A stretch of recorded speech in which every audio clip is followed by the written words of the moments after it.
ఈరోజు అమరావతి మోడల్ ఏంటి? ఏం పెట్టావు డబ్బులు ఖర్చు? ప్రతి ఒక్కరు అంటున్నాడు, ఒక ఊర్లో పని కాకపోతే ఈ డబ్బులు తీసి ఖర్చు పెట్టామంట.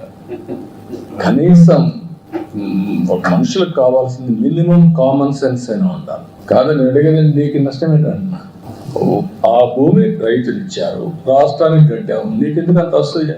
ఈరోజు ఆంధ్రప్రదేశ్ ప్రజలకు అవసరం లేదా? ఒక హైదరాబాద్ తెలంగాణకు వచ్చింది, డెవలప్ చేశాం. 75% of income is coming from Hyderabad.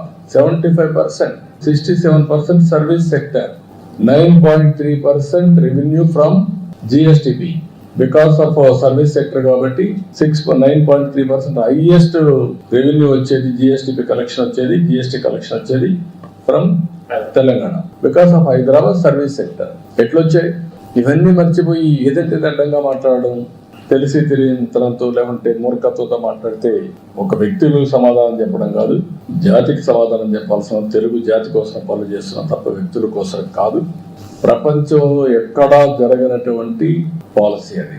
నేనేం చెప్పాను? వాళ్ళకు ఒక నమ్మకం, ఒక trust factor. I gave a trust. మీ భూమి మీరు ఇవ్వండి. It is a win win situation. మీరు ఒక విధంగా చెప్పాలంటే రాజధానికి మీరు త్యాగం చేస్తున్నారు, మీరైతే నష్టపోరు. ఒక సెంటిమెంట్ ఉంటుంది మీకు, మా పూర్వీకుల నుంచి ఈ ల్యాండ్ ఉందని.